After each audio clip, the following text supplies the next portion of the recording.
Indarkeria da edozein haur edo neraberi ematen zaion tratu txar oro, baita ere zabarkeria edo axolagabekeria, indiferentzia, gauza guzti horiek ere biolentziatzat hartzen dira. Kirol arloan hainbat kasutan ematen dira, ze oso ohikoak dira irainak edo mehatxuak edo aldageletako bulinak, gauza asko.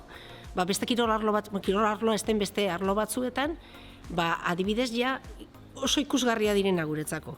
Eta ikusten ditugu beste eremu batzutan horiek eta esaten dugu, hau indarkeria da.